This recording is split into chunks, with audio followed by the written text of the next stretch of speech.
নমস্কার বন্ধুরা, আজ বেরিয়ে পড়েছি সমুদ্র দর্শনের জন্য। কাছাকাছি সমুদ্র সৈকত বলতে দীঘা বা মন্দারমণির কথাই মাথায় আসে। আর সেই জন্য এই সব সৈকত এলাকায় ভিড় ও হোটেলের রেটও লাফিয়ে লাফিয়ে বেড়ে চলেছে। তুলনামূলকভাবে বকখালির সমুদ্র সৈকত এখনও অনেক শান্তশিষ্ট, মনোমুগ্ধ প্রাকৃতিক পরিবেশ ও কম বাজেটের মধ্যেই আছে।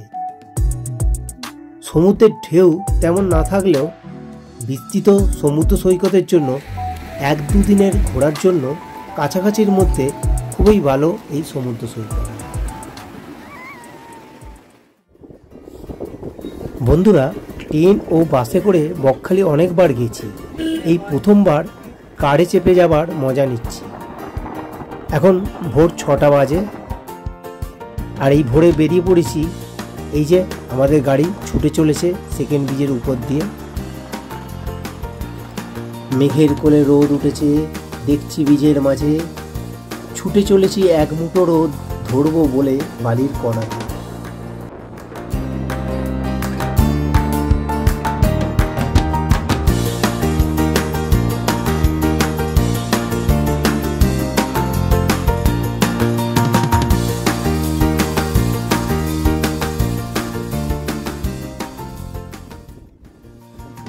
আলিপুর জু ছাড়িয়ে ন্যাশনাল লাইব্রেরির পাশ দিয়ে গাড়ি এগিয়ে চলেছে।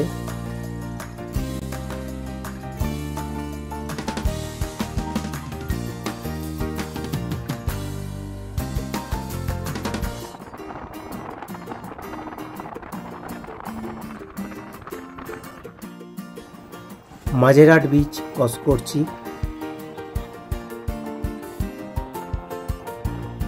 আর জানিয়ে রাখি, ট্রেন ও বাসে কিভাবে আসবেন। শিয়ালদা থেকে নামখানা পর্যন্ত লোকাল ট্রেনে ভাড়া 25 টাকা। সেখান থেকে টোটো করে নামখানা বাস স্ট্যান্ড ভাড়া 10 টাকা। নামখানা বাস স্ট্যান্ড থেকে বকখালি ডাইরেক্ট বাস পেয়ে যাবেন, ভাড়া ওই 30-40 টাকার মতন পড়বে বাস অনুযায়ী। এবার আসি বাসে কিভাবে আসবেন। হাওড়া বাস টার্মিনাস থেকে বকখালির বাস আছে, তবে তা সংখ্যায় খুবই কম।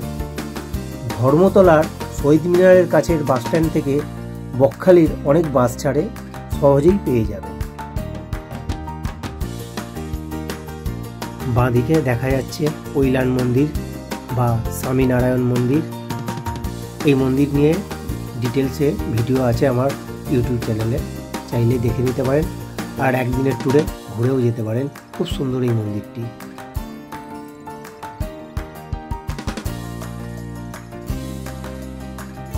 আমতলার কাছটা বরাবরই জ্যাম পাওয়া যায়। আর এই আমতলার কাছ থেকে ডান দিকে গেলেই এখানকার বিখ্যাত বড় কাছারি মন্দির যাওয়া যায়। এখন জ্যামেতেই আটকে আছি, আর এই জ্যাম কাটিয়ে বেরোতে একটু টাইম লাগবে। ভোর ভোর বেরিয়েছিলাম, আর এই আমতলার জ্যাম কাটিয়ে একটু এগিয়েই এই রাধাকৃষ্ণ ধাবার সামনে গাড়ি দাঁড় করানো হয়েছে।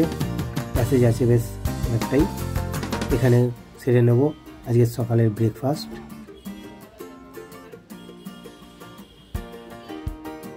ব্রেকফাস্ট সারবো লুচি আর ছোলার ডাল সহকারে। এই প্লেট পড়ছে 60 টাকা করে।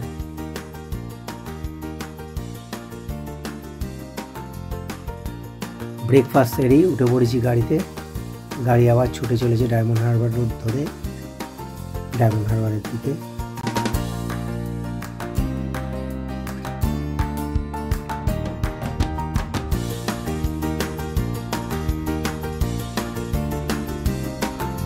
সফরের মজা নিতে নিতে চলে এসেছি গঙ্গার তীরবর্তী ডায়মন্ড হারবারে।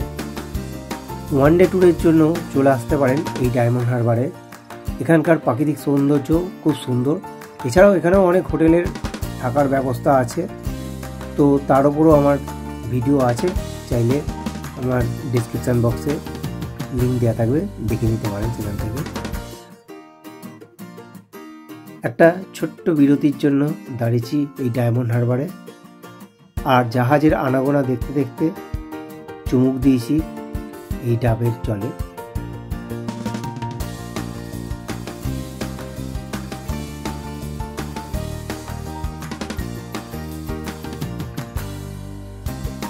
নামখানা এসে গেছি। ওই যে দূরে বোর্ডে দেখাচ্ছে এখান থেকে বকখালি আর 26 কিলোমিটার।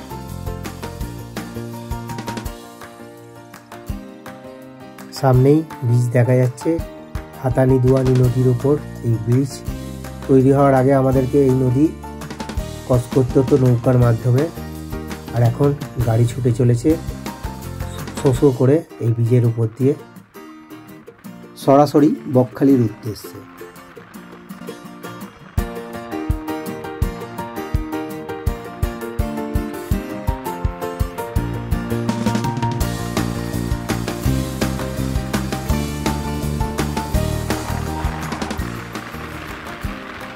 ব্রিজ থেকে নেমেই এই টোল চোখে পড়লো, ক্রস করতে 40 টাকা আমাদের চার্জ পড়লো।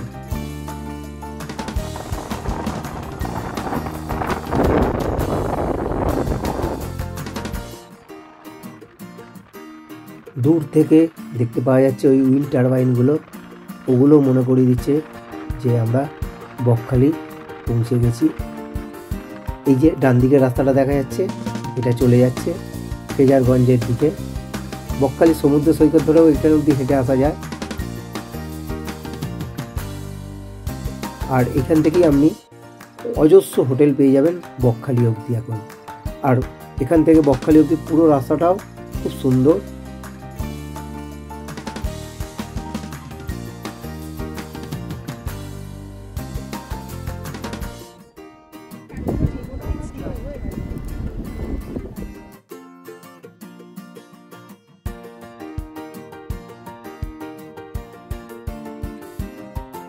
সকাল 6টায় বেরিয়ে সফরের মজা নিতে নিতে অবশেষে এসে পৌঁছে গেছি বকখালিতে, আজকে আমাদের হোটেলের সামনে।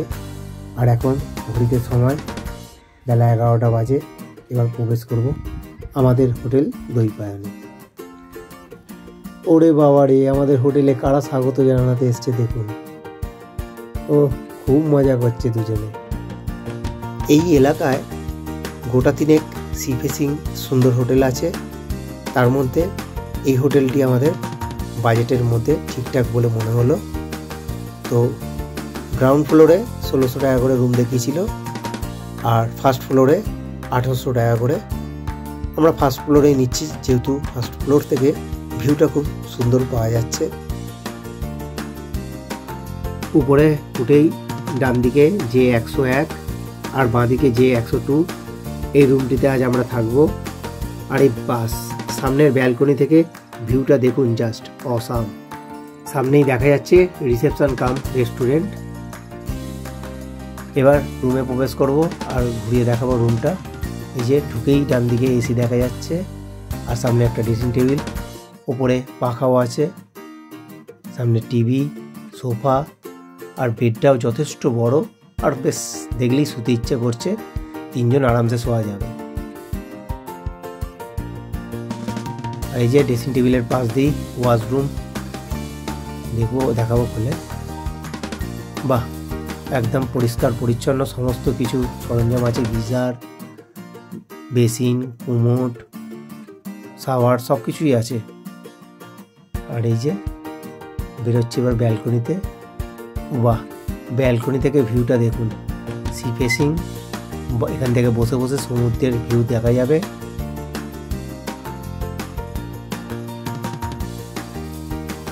এইবার হোটেলের লনে দাঁড়িয়ে পুরো হোটেল চত্বরটা একটু ঘুরিয়ে দেখাবো।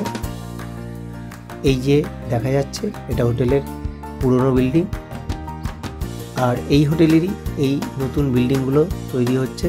তার মধ্যে একটি চালু হয়ে গেছে, এখান যেটি নতুন চালু হয়েছে সেখান থেকে এই সি ফেসিং রুম খুব সুন্দর দেখা যায় সমুদ্র।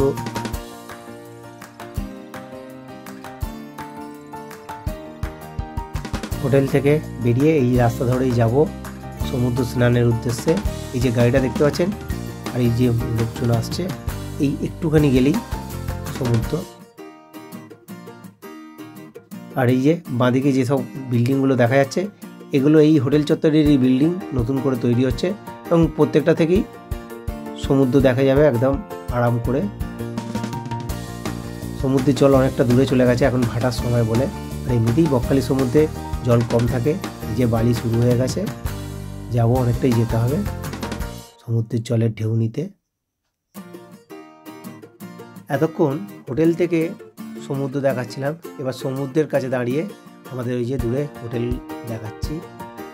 আর বাঁদিকে ওই দূরে সারি সারি সবুজ গাছের আগে কিছু দোকানঘর দেখা যাচ্ছে, ওটা হচ্ছে এই বকখালির সি বিচ।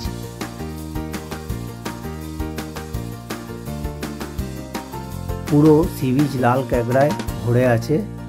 দেখি কতটা ভিডিও করা যায় আর কতটা দেখানো যায়, কারণ ছোটো ছোটো আর কাছে গেলেই পায়ের আওয়াজ পেলেই সব যে যার গর্তে লুকিয়ে পড়ছে। দেখি একটা গর্ত থেকে একজনকে টেনে বার করতে পারি কি। হাত দিয়ে না সই, ক্যামেরার মাধ্যমেই গর্ত থেকে টেনে বার করব এই একটি লাল ক্যাকড়াকে। এই যে সামনে থেকে ক্লোজে দেখাচ্ছি, ভেতরে আশ্রয় নিয়েছে আমার আওয়াজে। ভাটার সময় চলছে, তাই অনেকটা হেঁটে শেষে এসে পৌঁছেছি জলের কিনারায়। স্নান সারবো এই জলেতেই, যতটুকু শরীর ভেজে আর কি।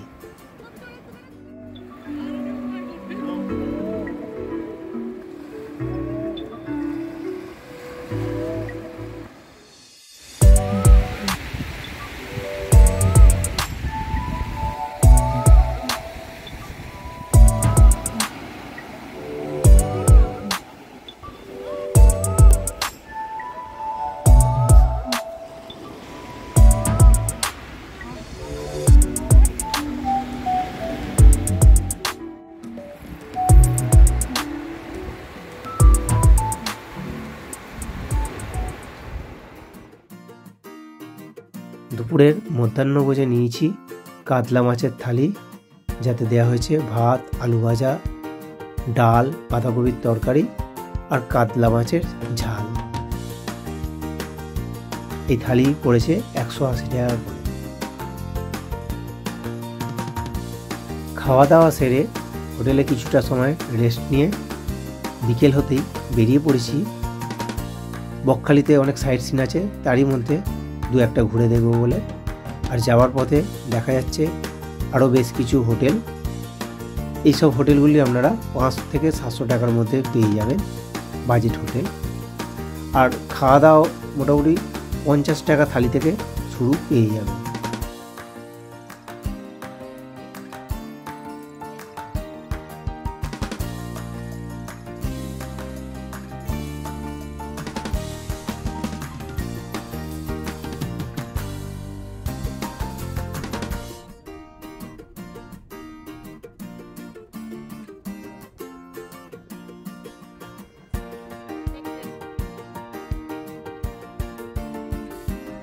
সাইট সিনে বেরিয়ে চলে এসেছি ফ্রেজারগঞ্জ।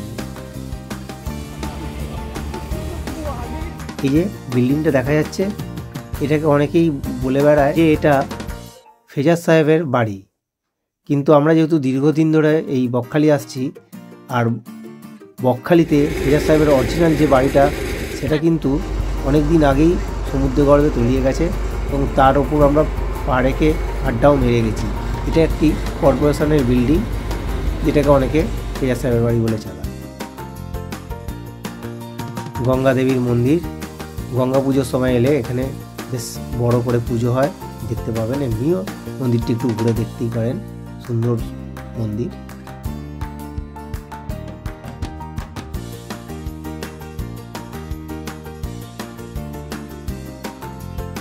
ফ্রেজারগঞ্জের এই বিচে চেষ্টা করবেন বিকেলের দিকে আসতে, কারণ এখান থেকে সানসেটটা খুব সুন্দর দেখতে লাগে।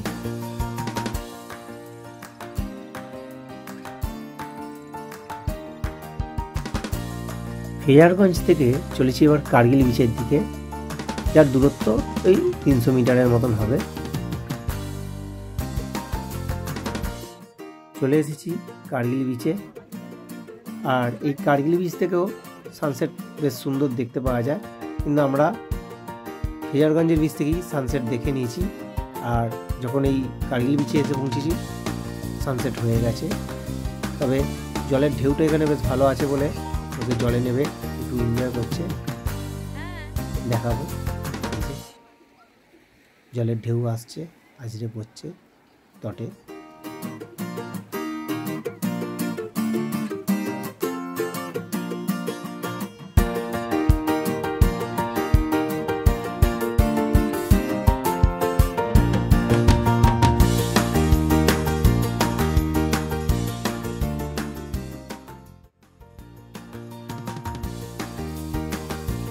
সারাটা বিকাল চারিদিক ঘুরে সন্ধ্যাবেলা চলে এসেছি বকখালি সি বিচে।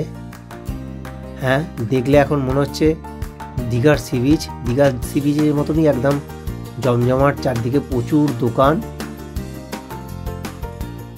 এই যে একটা মাছের দোকানে এসেছি, কত রকমের মাছ, অসংখ্য, যার সবার আমি নামও জানি না। সামুদ্রিক মাছ একদম পসরা সাজিয়ে সুন্দরভাবে। এটা আবার অক্টোপাস বলছে, স্কুইড, অক্টোপাস কিছুই আমি খাইনি, জানি না কতটা সেভ হবে। আর এই যে কাঁকড়া, এখানে কাঁকড়ার দামও অনেক সস্তা বললো দীঘার থেকে, 4 পিস মাত্র 100 টাকা। আরেকটি জিনিস এখানে বেশ আমার অন্যরকম লাগলো, সেটা হচ্ছে এই ভুট্টা বা সুইট কর্ন, একে চাট করে দিচ্ছে। এই যে দেখুন, আমি পুরোটা ভিডিও করে দেখাচ্ছি। এই যে ছাড়াচ্ছে, ছাড়িয়ে তাতে লেবু লঙ্কা চাট দিয়ে বানিয়ে দিচ্ছে। 1 প্লেট, এই যে 1 প্লেট সুইট কর্নের দাম পড়ছে 55 টাকা। টেস্ট আমার দারুণ লেগেছে। আমি আমার বন্ধুদেরকে জানাবো যে গেলে অবশ্যই এই সুইট কর্ন একটু ট্রাই করবেন।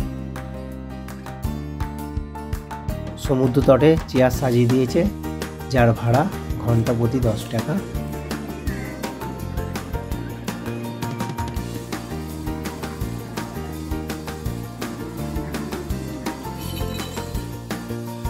সি বিচে ঘুরতে ঘুরতে যে খাবারই মনের মতন লেগেছে কিনে নিয়েছি। এবার হোটেলে বসে এগুলিই খাবো, আর এই দিয়েই আমাদের ছাড়বো রাতের ডিনার। পরের দিন সকালে ঘুরে দেখে নিতে পারেন হেনরি আইল্যান্ড ও বেনফিস। এখান থেকেই জম্বুদ্বীপ যাওয়ার নৌকা ছাড়ে আর কি। এই হলো আমাদের 1 রাত 2 দিনের বকখালি ভ্রমণের বিবরণ। তো বন্ধুরা, কেমন লাগলো কমেন্টে অবশ্যই জানাবেন।